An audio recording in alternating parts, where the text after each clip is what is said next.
So the difference between working in a single family home and an apartment complex is, for a single family home, family is already there and typically you have somebody present, so there's only one shut off. So for that shut off, the family is pretty much aware already that their water is going to be off for just a tiny bit while that maintenance is being done.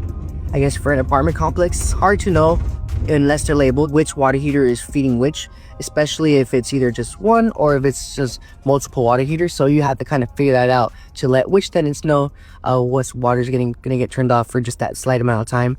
You just don't never want to inconvenience the customers when you're doing any type of maintenance, just because you will have the water off for a little bit when you're doing that, and you always want to make sure you're letting them know. So I would say that's the biggest difference.